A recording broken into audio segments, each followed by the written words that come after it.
Well, I'm Casey Ensign. I work as a policy analyst in Metro Nashville's planning department, specifically in the housing division. I'll let you all introduce yourself, and then we're just going to do a run through of a PowerPoint presentation that shares more information about the application generally, and then also what the proposed activities are that we will be submitting on behalf of Metro Nashville. But I'll go ahead and let the folks next to me introduce themselves. Greg Claxton with the Planning Department, Advanced Planning and Research. And I'm Logan Elliott on the Land Development team in the Planning Department. Right. So the Pro Housing Grant is a brand new grant opportunity recently announced by HUD in August, the U.S. Department of Housing and Urban Development, and it stands for Pathways to Removing Obstacles to Housing. Again, this is a brand new opportunity. We're very excited about it. The list of eligible activities was very broad, which is a little bit unique for a HUD program in particular. They have $85 million dedicated to this grant for communities across the country to identify and remove barriers to affordable housing and production. And we will be requesting the maximum amount allowed, which is $10 million.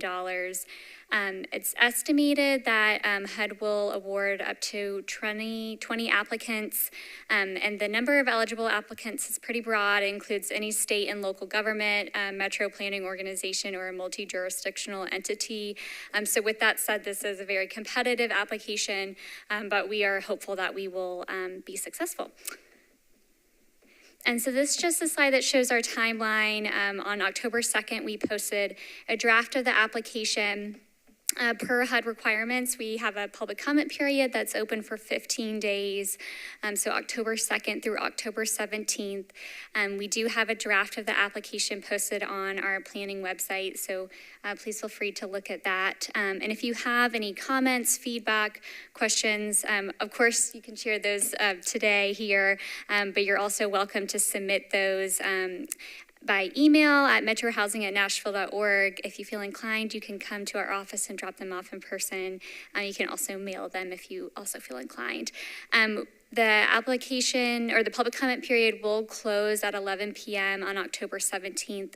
The application is due at October 30th, so any comments received after October 17th will not be considered as part of the application process. We will be going to council next Tuesday, so the application will be considered for Metro Council's approval on October 17th, and again, the deadline is October 30th.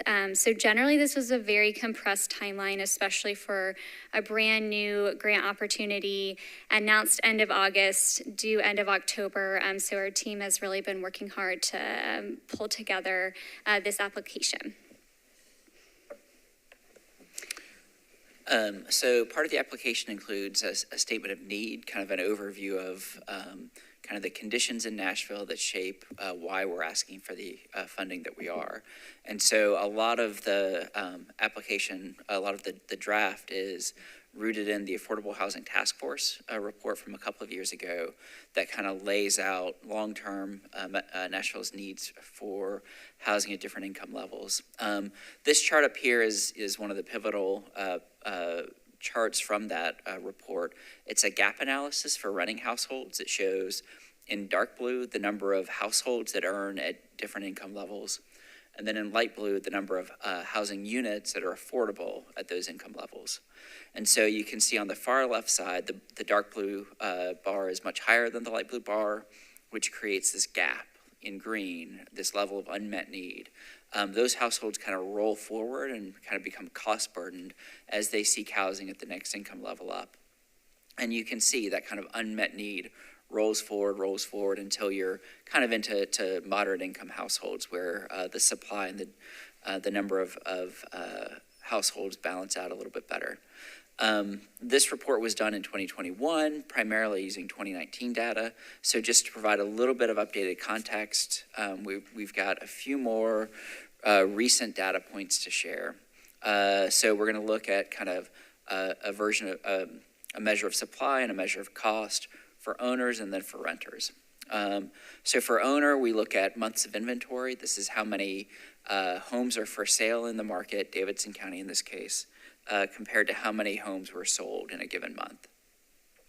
As a rule of thumb, realtors usually say you should have 6 months of supply in any given month to kind of keep affordability in balance. We haven't been at 6 months of inventory in 10 years now.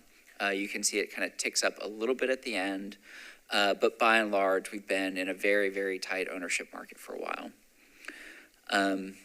This is an attempt to show all of the different ways that ownership costs are at play. And so because all of these different values, home values, down payments, household incomes, and monthly payments are at such very different scales, from maybe a couple $1,000s a month to $500,000 for home value.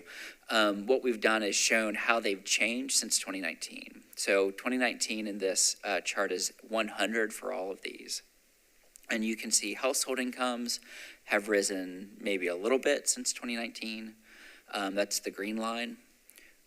Down payments and home values have risen considerably since then. Home values kind of have shown a steady climb over the past 10 or 20 years, coming up sharply the last couple of years and then flattening over the last few months. But then really the combined impact of home values plus increasing mortgage rates shows up really strongly in the monthly payments. These had been, relatively flat for the last 5 or 10 years, but the last year they've spiked sharply. So that's just kind of driving home. In 2019, we saw a huge need for action on affordable housing. On the ownership side, that's gotten considerably worse since then. Then looking at the renter side of things, here we're showing the vacancy rate. So this is data from CoStar, and they provided in 2 versions. One, the fainter green line is the overall vacancy rate. This includes every new apartment building that comes onto the market the moment it comes onto the market. However, because it takes a while for new apartment buildings to lease up, CoStar also provides what's called an overall or a stabilized vacancy rate that takes new units out of this calculation for the first 6 months or until they're 90% leased. And so this gives you more of a sense of the underlying vacancy in the overall market. Again, we've got an estimate of what's called a natural vacancy rate. Anytime where the vacancy rate is below that, you expect to see rents rise. Anytime you see vacancy rates above that, you expect to see them drop. We had a period during the Great Recession where we had very high vacancy rates. Then we had, kind of coming out of that, a period of very low ones. And then the last 2 or 3 years, it's just been wild swings. So we're still waiting to see how this settles in. In practice, though, for rents, this is showing in gray census data, which is our best, kind of most comprehensive view of rent, showing kind of the steady march of rents increasing over time. However, because census lags, like it takes a couple of years for that data to come out, we're also showing a data from a firm called Apartment List that has more up-to-date, like to-the-month data. And you can see, it was kind of flat in this late 2010s pandemic period, and then kind of recovery from the pandemic, just really, really sharp spikes in rent. Maybe the effect of new supply coming in and sort of flattening that out at the top, but not really coming back down. So again, since 2019, really, really dramatic increases in rents. And so with that, I'm going to turn it back to Casey to talk through the grant proposal. Thank you, Greg. And just a couple more data points that we looked at.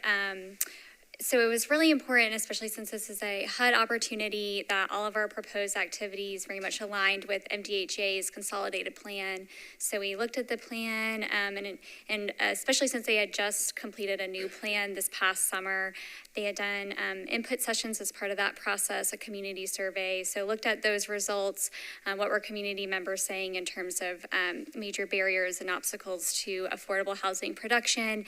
In addition, we did some consultations with leadership from Stand Up Nashville and Red Academy as well as part of the development of these activities.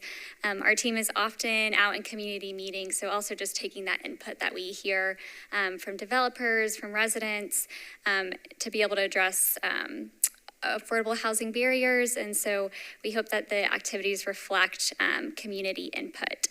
So we'll go into more detail about each of these, but I will just give a high-level summary of what the 5 different activities are. Of note, one of them is grant administration, so we won't go into too much detail about that one.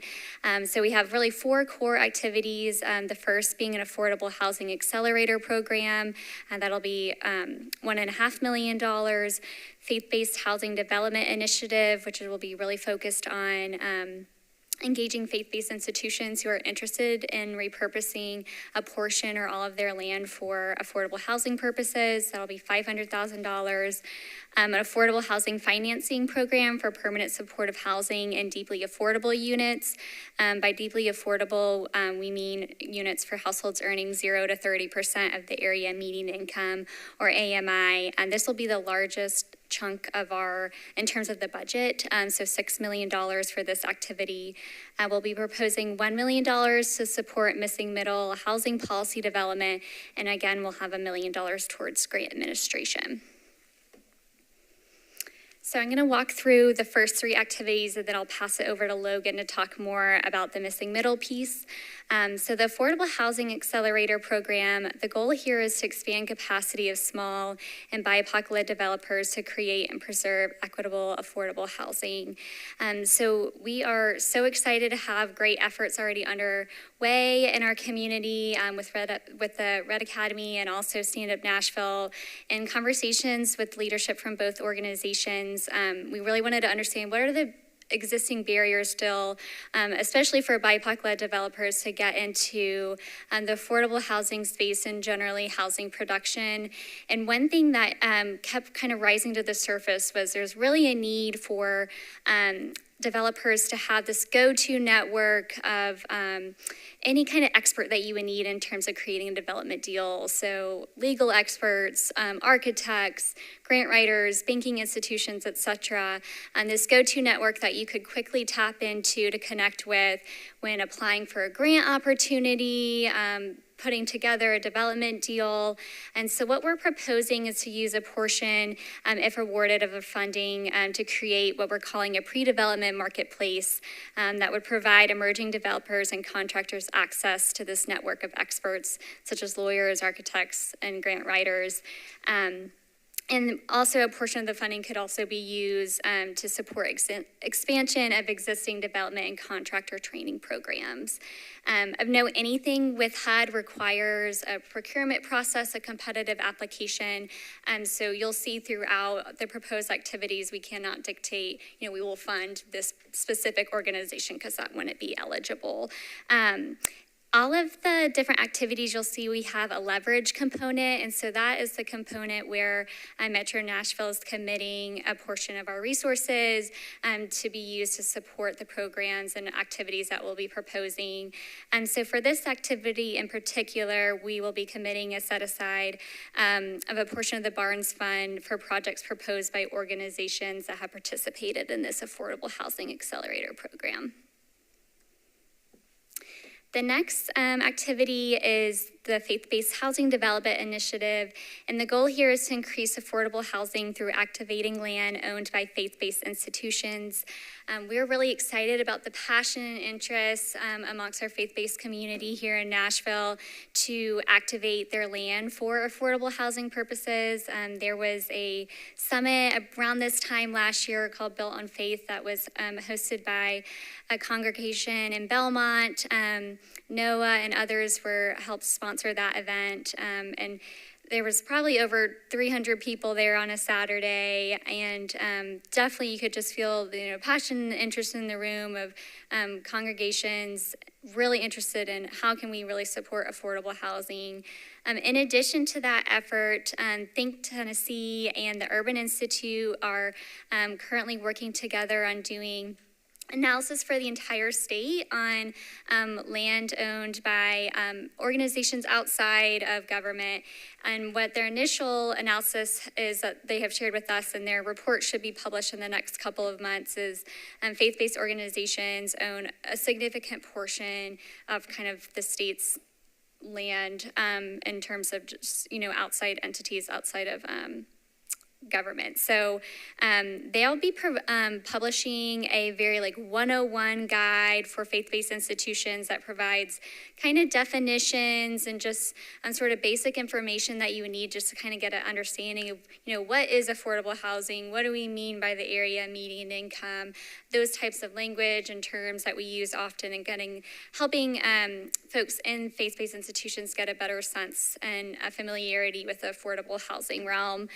So what we're hoping to do is kind of expand on that existing effort and expand on that guide that will be created to fund a contractor who can provide really dedicated technical expertise and assistance to guide faith-based institutions who are interested in activating a portion of their land for affordable housing purposes. So what we've shared is we're trying to go from education to application. So how can we really really help assist our faith-based partners in being able to use their land for affordable housing purposes? And we know a lot of this land is in areas that are amenity rich and located, in close proximity to downtown. So we're excited about this opportunity to really kind of help our partners to be able to use their land for that purpose. So our leverage here is we'll also be committing to set aside a portion of the Barnes Fund budget for projects proposed by organizations that have participated in this initiative. So the last one I'm going to talk about before passing it over to Logan is our Affordable Housing Finance Program. The goal here is to support the development of 120 new units of permanent supportive housing, or PSH, in deeply affordable units. And what I mean by permanent supportive housing is it's housing that combines affordable housing assistance with voluntary supportive services to assist households with complex needs, such as individuals experiencing chronic homelessness, individuals with intellectual or developmental disabilities. So folks who not only necessarily need that, affordable housing financial piece, but also may need supportive services to really help them remain stably housed. So we will be looking to use $6 million of the grant, if we're awarded, to assist with development of these units. We know that our existing tools haven't done as great of a job as we'd like to really create units for households earning 0 to 30 and PSH units. So we think it's really important that we use a significant chunk of this funding towards that purpose. And in addition to that, we are also going to commit to setting aside $6 million of the Barnes Fund for development and or preservation of PSH and deeply affordable units. And through this process, too, we're hoping to really encourage our development community that we need to start incorporating more PSH and 0 to 30 units in our development projects that we're supporting with local resources. So we are excited about this potential opportunity to have this funding to really kind of move the needle there. We've also been partnering and connecting with OHS on this effort as well. And now I'm going to pass it over to Logan, who's going to talk more about missing middle. Yeah, thank you, Casey. The final activity that we're looking to explore with the grant funding would be related to missing middle housing, and I'll just kind of describe that really quickly for anyone that might not be familiar with it. But missing middle housing refers to housing types that fall somewhere in between a single-family home and mid-rise apartment buildings that you see all over Nashville. So missing middle housing includes things like townhomes, duplexes, triplexes, small apartment buildings, and other types, with some examples shown here on the screen. And missing middle housing offers a gentle density increase, increasing the availability of potentially less expensive housing types, and therefore preserves the neighborhood character. Missing middle is intended to increase the housing supply through gentle density increases, while still being mindful of community concerns about character and context. Thank you, Casey. And there's two phases that we are proposing to utilize the HUD Pro Housing Grant Funds towards, and these would build on an initial phase that is currently underway or has already been completed. So the initial phase that has already been completed is a staff level review of the local land use regulations to identify barriers to the production of middle housing in Nashville. And the portion that's underway in phase one is the department is engaging a regional planning professional to assist with this staff level review and to perform additional analysis to barriers to the production of middle housing in Nashville. And then the phase 2 and 3 would come from the grant funding, and phase 2 can be thought of as an analysis phase, and this would apply the funds towards hiring a consultant to perform a deeper analysis and produce a report on the impediments of the to the production of missing middle. And then phase 3 can be thought of as a draft tools phase, where we would apply the grant funds towards hiring a consultant to draft adoption-ready implementation tools that would include text changes, zoning code maps, or zoning code updates and zoning map changes, and those would be the potential implementation tools. So diving into what that means a little more. Phase 2, the analysis phase,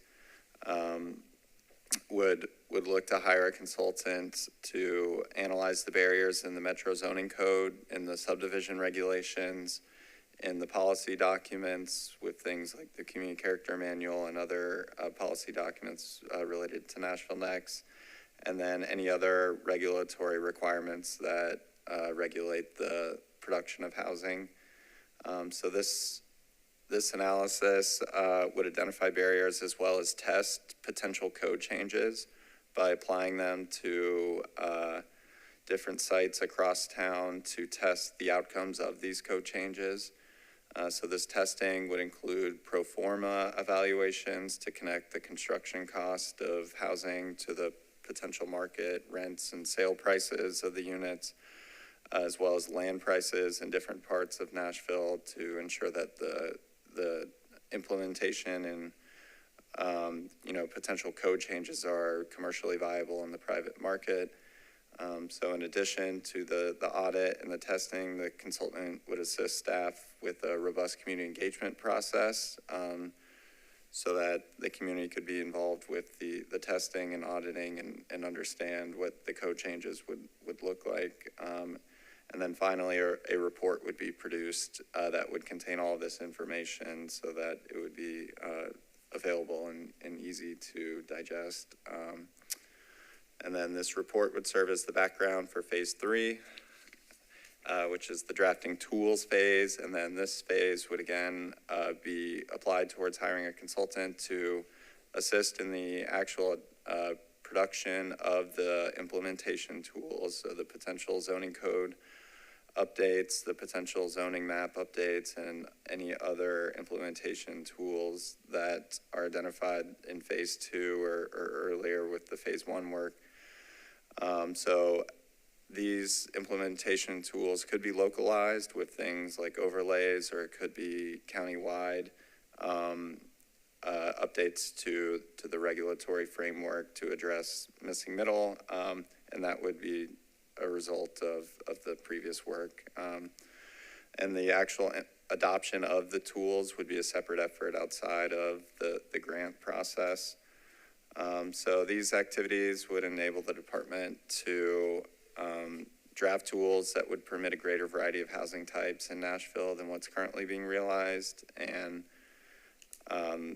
it would help staff address the challenges of the production of missing middle under the modern codes, where missing middle has historically been a critical component to a city's housing choice. Thank you. Thanks, Logan. And so all these activities kind of work together, helping to hopefully expand our housing supply, especially with an emphasis on that 0 to 30 and PSH. So tapping into underutilized land, expanding our options in terms of housing types and what communities that they can be built in, and then also expanding our development partners as well. So just to reiterate, the public comment period's open from October 2nd through October 17th. You'll see on the slide the different methods that you can submit your comments. But now we'll just go into questions and comments. I know it's a small crew here, but just because we are recording, we'll just ask that you use the microphone if you do have a question or comment.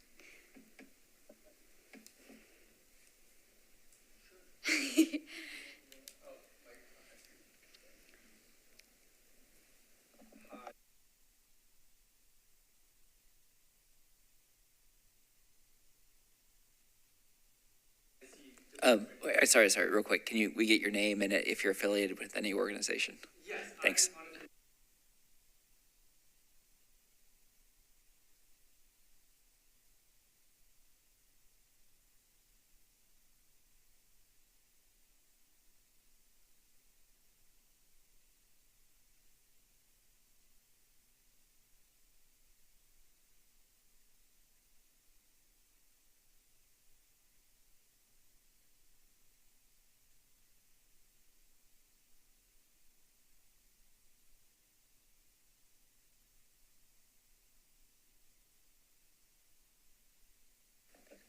So I can speak a little bit about the Barnes Fund. We also do a 30-year affordability requirement.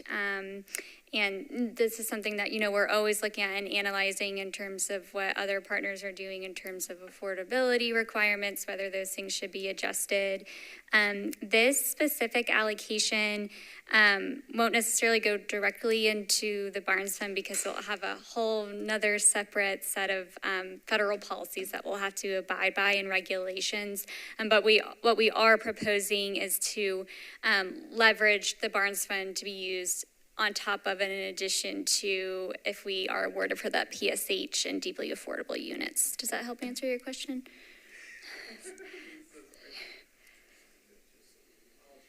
So is this like for all the units that are built? Because I know like with the Barnes Fund, for instance, you give a grant and then there isn't like a set number of units you can finance, right? It's like you give a grant and it's tied to a set number of units, but like there's not like we will grant X amount of dollars for X units, right? Yes, that is correct. So we have applications that come in. Depending on the project, they will estimate a different number of units. So there's some projects that come in that are, smaller buildings, a couple of units versus larger buildings that might be proposing more units. What we are doing is making the goal that at minimum what we would want to produce with this funding would be 120 units. So we're not necessarily saying this needs to be one building that houses all 120 units. Again, it'll be a competitive application process if we're awarded. So there could be multiple different applicants and projects that come in, say some estimating 10 units, some saying 60, some saying 20, et cetera. So it could be kind of a mix in terms of how many projects that we would fund. Definitely, and I don't want to get off topic, but with the Barnes Fund, when I read the reports about how many units have been funded and so forth, when it mentions a unit, does that mean that unit specifically, or any of the whatever 1,000 something units it's funded so far, are those all affordable for 30 years? Yes, depending on what round it was funded. So the recent rounds, that's the requirement. Previous rounds, I think up to, I'm looking at you all, but I don't know. I could find it. It was like Barnes round 5 or 6 where the affordability requirement changed. And I can also share with you, we're about to have our affordable housing dashboard be updated that showcases really nicely and visually all of our Barnes data from round 1 through the most recent round 11. And you can see there different information about what was funded in each specific round, what the affordability term was for each round, so those types of things.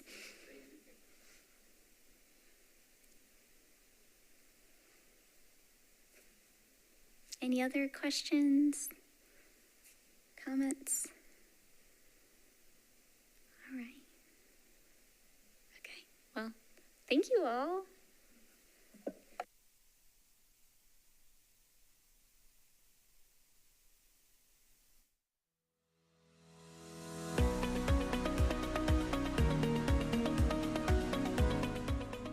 This has been a service of the Metro Nashville Network. If you would like to see this presentation again, or for more information on this and other programs, visit nashville.gov.